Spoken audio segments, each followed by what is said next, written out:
Hello dear students, today we are going to start the next part from this chapter, that is energy from different components of food.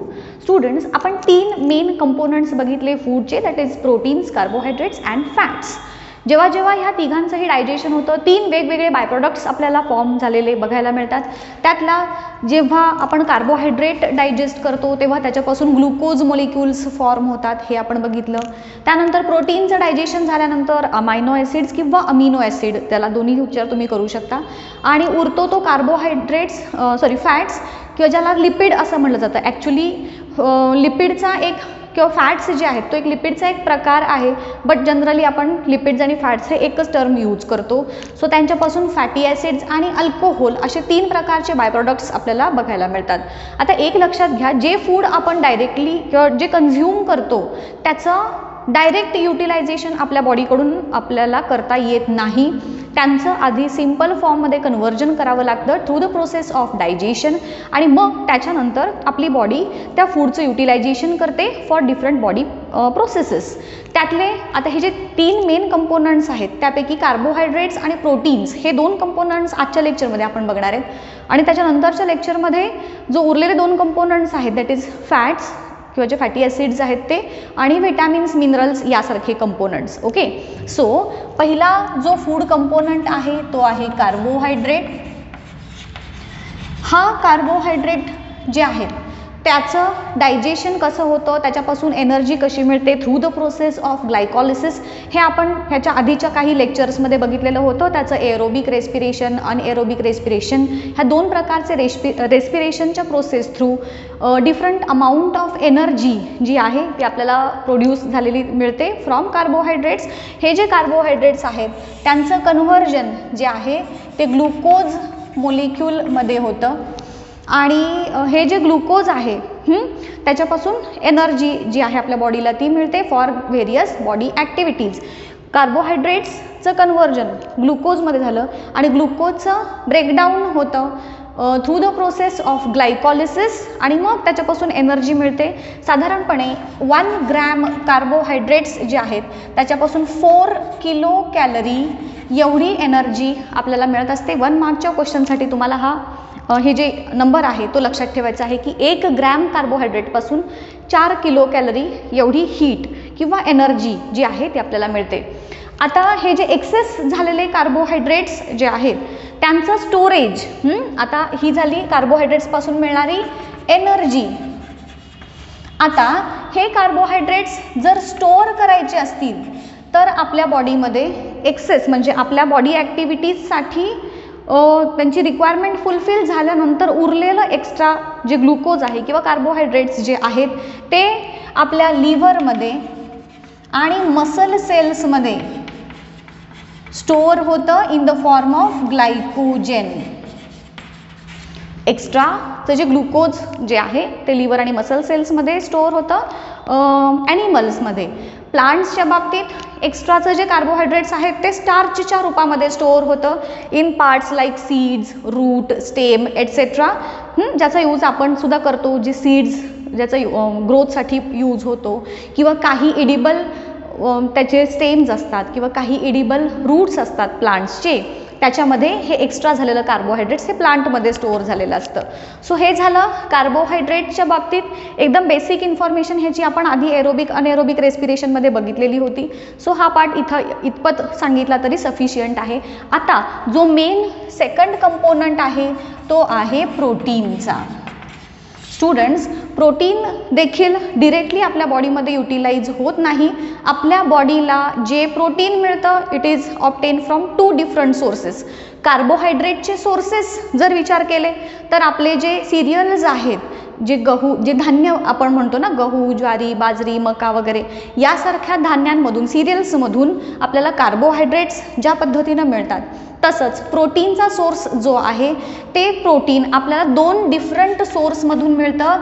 एक animal source आणि दुसरा plant source. आता हे proteins म्हणजे actually काय आहेत तर these are a type of macromolecules. Macro म्हणजे मोठे मोलेक्युल्स तुम्हाला माहितीच आहेत. आता हे मॅक्रो मोलेक्युल्स का आहेत, तर जसं की तुम्हाला माहिती आहे हे प्रोटीन्स जे आहेत, डिफरंट टाईप्स ऑफ प्रोटीन आपल्या बॉडीमध्ये thousands of different types of proteins are present which perform different functions. त्यापैकी हे जे प्रोटीन्स आहेत, कुठलाही प्रोटीन असू दे, it is made up of amino acid, ज्याला तुम्ही अमिनो ॲसिड पण म्हणू शकता. सो हे अमिनो ॲसिड्सचे मोलेक्युल, सपोज हे एक अमिनो ॲसिड, हे दुसरं, तिसरं, चौथं, असे मिलियन्स ऑफ अमिनो ॲसिड्स एकत्र जोडले जातात with the help of peptide bonds, आणि मग यांच्यापासून जे स्ट्रक्चर तयार झालं त्याला म्हणायचं proteins. So proteins are basically macromolecules which are made up of amino acids. हे प्रोटीन्स आपल्याला मिळतात दोन सोर्सेसपासून. त्यातला पहिला सोर्स आहे ॲनिमल सोर्स, दुसरा सोर्स आहे प्लांट सोर्स. ॲनिमल सोर्सेसपासून मिळणारं प्रोटीन जे आहे त्याला फर्स्ट क्लास प्रोटीन असं म्हटलं जातं. त्याच्या मागे रिझन पण आहे, मे बी तुम्हाला विचारलं जाऊ शकतं सायंटिफिक रिझनच्या क्वेश्चनमध्ये की Y proteins from animal sources is considered as first class. कारण ह्याच्यामध्ये आपल्या बॉडीच्या ग्रोथसाठी किंवा फंक्शनिंगसाठी लागणारे maximum types of amino acids या ॲनिमलच्या सोर्सपासून मिळणाऱ्या प्रोटीन्समधून मिळतं. ॲनिमलचे सोर्स कुठले, मग तुम्हाला माहितीच आहेत, एग्ज आहेत, मीट आहेत, वेगवेगळ्या प्रकारचे. सो त्याच्यापासून आपल्याला मिळतं ते ॲनिमल सोर्स. आणि प्लांटपासून बेसिकली मिळतं आपल्याला पल्सेस. पल्सेस आहेत, त्यांच्यापासून मेन किंवा पल्सेस जो आहेत डाळी वेगवेगळ्या प्रकारच्या, आणि मग दुधाचे पदार्थ ह्याच्यामध्ये देखील आले, बट ते ॲनिमल ओरिजिनमध्ये परत आलं. सो प्लांट ओरिजिन जो आहे तो बेसिकली रिच सोर्स आहे, पल्सेस, डाळी वेगवेगळ्या प्रकारच्या ज्या आपण खातो. सो हे दोन सोर्सेस झाले. आता ह्या सोर्सेसपासून जे काही प्रोटीन आपल्याला मिळेल त्या प्रोटीनचं ब्रेकडाऊन होतं इंटू डिफरंट अमिनो ॲसिड्स. कारण जसं की मी तुम्हाला सांगितलं, कोणताही फूड कंपोनंट आपल्या बॉडीकडून डायरेक्टली युटिलाइज करता येत नाही, त्याचं आधी सिम्पल फॉर्ममध्ये कन्व्हर्जन करावं लागतं. म्हणून हा प्रोटीनचं देखील सिम्पल फॉर्ममध्ये कन्व्हर्जन केलं जातं इंटू अमिनो ॲसिड्स, आणि मग हे अमिनो ॲसिड्स तुमच्या बॉडीच्या प्रत्येक सेलकडे मूव्ह केले जातात किंवा सप्लाय केले जातात थ्रू द सर्क्युलेटरी सिस्टीम. आपल्या ब्लड थ्रू हे जे तयार झालेले अमिनो ॲसिड्स आहेत ते आपल्या प्रत्येक सेलकडे सप्लाय केले जातात, आणि मग ती सेल काय फंक्शन परफॉर्म करणार आहे त्याच्यावरती मग डिसाईड केलं जातं की त्या प्रोटीनपासून कुठलं अमिनो ॲसिड तयार होणार आहे. त्या अमिनो ॲसिडपासून कुठल्या प्रकारचं प्रोटीन. म्हणजे बघा आपण मुळात घेतलं ह्या दोन डिफरंट सोर्सेसपासूनचं प्रोटीन, मग त्याचं ब्रेकडाऊन झालं इंटू अमिनो ॲसिड. ते अमिनो ॲसिड जे तयार झालेलं आहे ते परत आपल्या सेलपर्यंत गेलं. वेगवेगळ्या बॉडीमधल्या सेल्स वेगवेगळे फंक्शन परफॉर्म करत असतात, आणि मग परत ते अमिनो ॲसिड त्याच्यापासून परत वेगवेगळ्या प्रकारचे प्रोटीन्स जे आहेत ते तयार केले जातात. म्हणजे फायनली त्या अमिनो ॲसिडपासून प्रोटीनच तयार होतात, पण ती process protein amino acid breakdown झालं आणि परत अमिनो ॲसिड कंबाईन होऊन डिफरंट टाईप्स ऑफ प्रोटीन्स आपल्या बॉडीमध्ये तयार होतात. प्रत्येक सेलच्या फंक्शनवरती डिपेंड करतं की त्या सेलमध्ये कुठल्या टाईपचं प्रोटीन तयार होणार आहे. त्यासाठी तुमच्या टेक्स्टबुकमध्ये एक चार्ट दिलेला आहे, तो चार्ट खूप इम्पॉर्टंट आहे. प्रत्येक प्रकारच्या डिफरंट टाईपचे जे प्रोटीन्स आहेत अमिनो ॲसिड्सपासून तयार होणारे, जसं की पहिला प्रकार त्याच्यामध्ये दिलेला आहे की स्किन.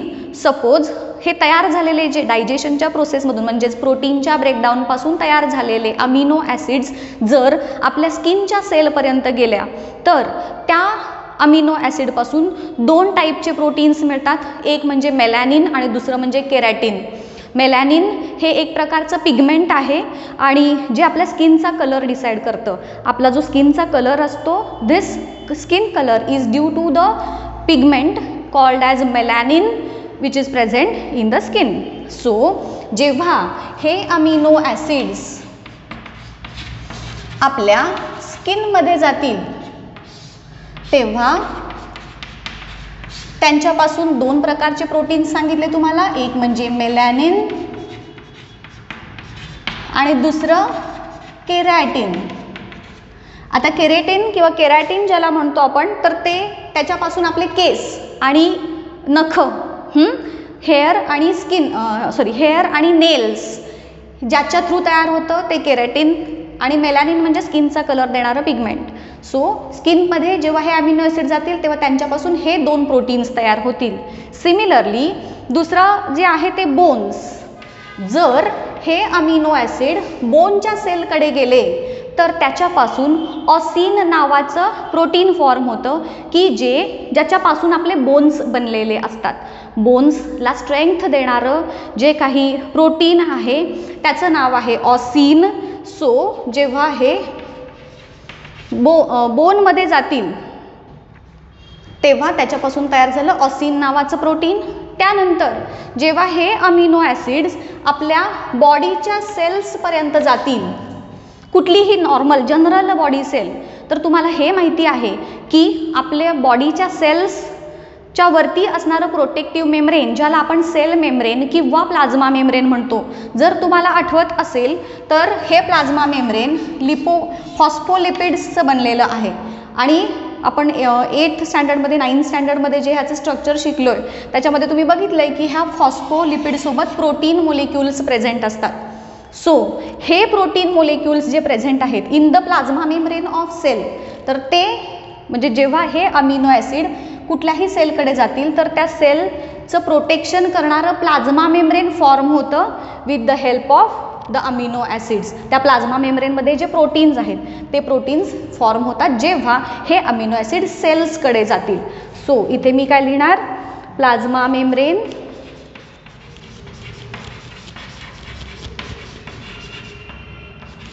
आणि डिफरंट सेल एन्झाईम्स, सेलमध्ये प्रोड्यूस होणारे डिफरंट एन्झाईम्स देखील. कारण बघा हे जे प्रोटीन्स असतात मी तुम्हाला सांगितलं थाउजंड्स ऑफ प्रोटीन्स आपल्या बॉडीमध्ये प्रेझेंट असतात. ते प्रोटीन्स वेगवेगळे फंक्शन्स परफॉर्म करतात. नॉर्मली किंवा मेजॉरिटी जे प्रोटीन्स आहेत ते हार्मोन्स आणि एन्झाईम्स या 2 फॉर्ममध्ये प्रेझेंट असतात. सो प्रोटीन्स म्हटलं की तुमचे त्यांचे 2 मेन फंक्शन की हार्मोन आणि एन्झाईम्स. सो आपल्या सेलमध्ये सिक्रेट होणारे वेगवेगळे एन्झाईम्स हे देखील या अमिनो ॲसिड्सपासून तयार होतात.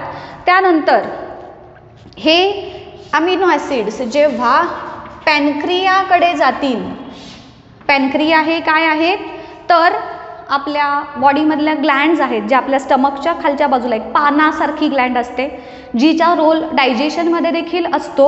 डायजेस्टिव्ह जो ज्यूस आहे आपल्या स्मॉल इंटेस्टाईनमध्ये सिक्रीट होणारा त्यामध्ये असतो एक काय म्हणू component which is called as trypsin. हे डायजेस्टिव्ह एन्झाईम आहे की जे डायजेशनमध्ये रोल परफॉर्म करतं. हे ह्या पॅनक्रियामध्ये तयार होण्याचं काम म्हणजे हे देखील एक प्रकारचं प्रोटीनच आहे. शिवाय आपल्या बॉडीमध्ये असणारं साखरेचं प्रमाण कंट्रोल करणारं जे एन्झाईम आहे किंवा हार्मोन म्हणू आपण ज्याला आपण इन्सुलिन असं म्हणतो, तर त्या इन्सुलिनचं प्रमाण कंट्रोल करायचं किंवा त्या इन्सुलिनचं सिक्रिशन देखील ह्या पॅनक्रियाजमध्ये होतं की जे आपले ब्लड शुगर लेवल कंट्रोलमध्ये ठेवतं. सो जेव्हा हे अमिनो ॲसिड पॅनक्रियाकडे जातील तेव्हा तिथे हे 2 प्रकारचे प्रोटीन्स जे आहेत ते तयार होतील. त्यातला पहिला प्रकार आहे ट्रिप्सिन आणि दुसरा प्रकार आहे इन्सुलिन. त्यानंतर हे जेव्हा पिट्यूटरी ग्लँडकडे जातील, हे अमिनो ॲसिड पिट्यूटरी ग्लँडकडे जातील. आता ही पिट्यूटरी ग्लँड काय आहे तर आपण 9th स्टँडर्डमध्ये शिकलो ह्या पिट्यूटरी ग्लँडच्या बद्दल की आपल्या बॉडीमध्ये जे मेजॉरिटी ऑर्गन्स आहेत त्यांचे हार्मोन्स किंवा एन्झाईम जे सिक्रिशन्स आहेत ते ह्याच्या अंडर किंवा रेग्युलेट करणारी ग्लँड आहे आणि हिला कंट्रोल करणारी हायपोथॅलॅमस परत एक वेगळी ग्लँड आहे. सो आपल्या ब्रेन जो आहे त्या ब्रेन किंवा जे त्याच्या खालच्या बाजूला आणि आपली नेझल कॅव्हिटी आणि ब्रेन ह्याचं जंक्शन जिथं आहे त्या साधारण भागामध्ये ही पिट्यूटरी ग्लँड जी आहे ती प्रेझेंट असते. तर त्या पिट्यूटरी ग्लँडमधून सिक्रेट होणारे वेगवेगळे हार्मोन्स जे आहेत ते देखील या अमिनो ॲसिड्सच्यामुळे तयार होतात जेव्हा हे अमिनो ॲसिड्स या पिट्यूटरी ग्लँडमध्ये एंटर करतील. सो पिट्यूटरी ग्लँडमध्ये मी काय म्हणणार हॉर्मोन्स. हे हार्मोन्स जसे की आपले ग्रोथ हार्मोन्स, पिट्यूटरी ग्लँड कुठले कुठले हार्मोन्स सिक्रीट करते हे आपण 9th स्टँडर्डमध्ये शिकलेलो आहे. सो ते हार्मोन्स जे आपल्या बॉडीचे फंक्शन्स कंट्रोल करतात, रेग्युलेट करतात, ते सगळे हार्मोन्स देखील हे प्रोटीन्स आहेत आणि ते प्रोटीन्स ह्या अमायनो ॲसिड्सपासून तयार होतात जेव्हा ते पिट्यूटरी ग्लँडमध्ये जातील. आता नेक्स्ट जो आहे ते मसल्स.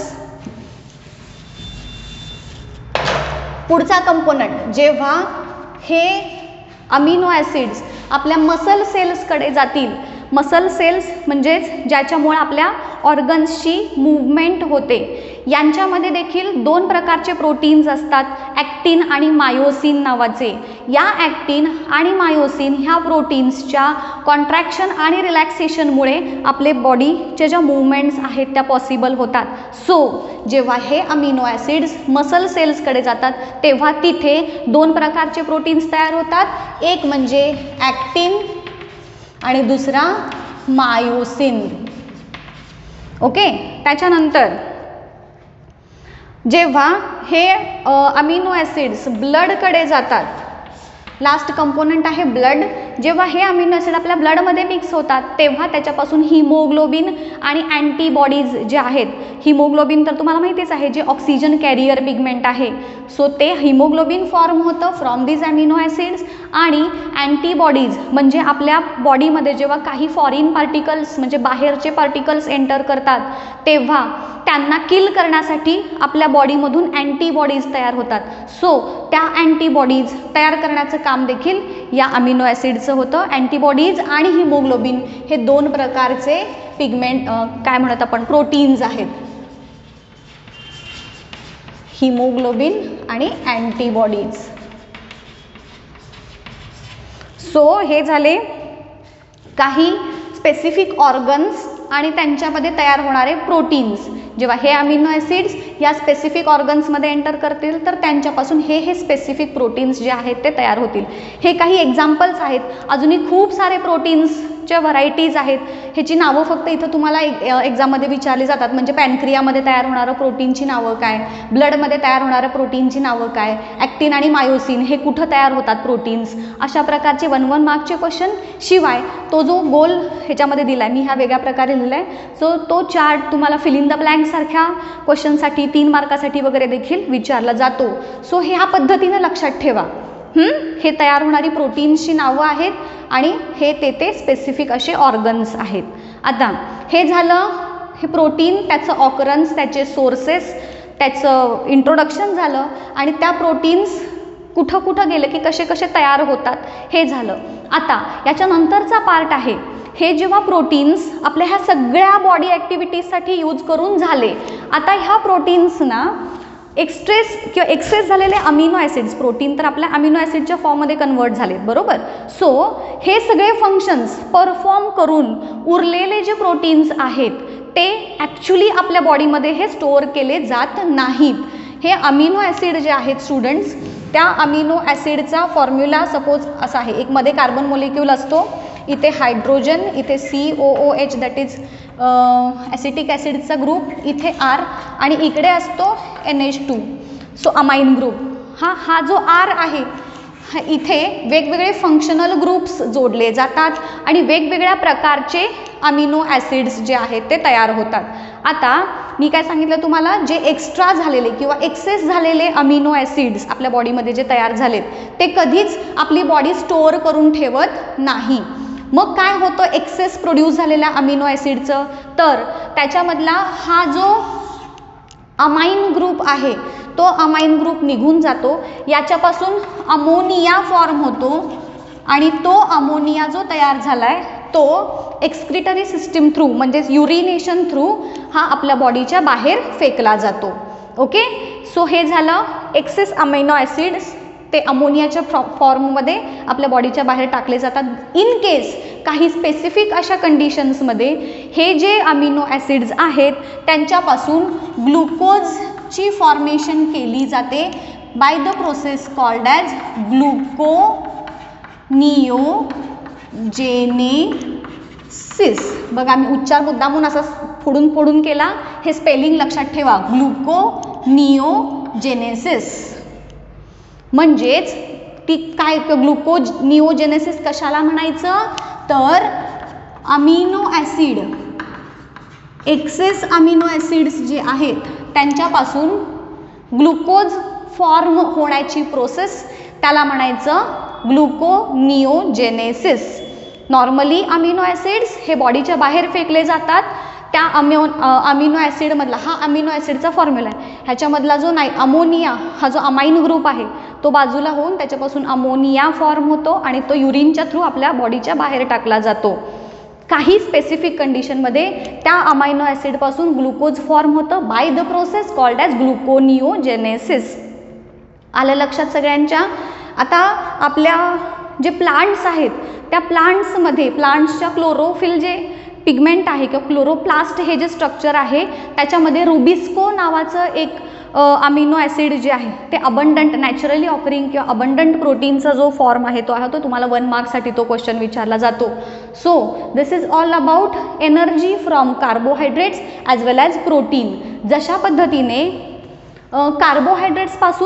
कार्बोहायड्रेट 1 ग्रॅम कार्बोहायड्रेटपासून जशी 4 किलो कॅलरी एवढी एनर्जी आपल्याला मिळते, in the same way 1 gram प्रोटीनपासून देखील 4 किलो कॅलरी एवढी एनर्जी आपल्याला मिळत असते. 1 मार्कच्या क्वेश्चनसाठी लक्षात ठेवा.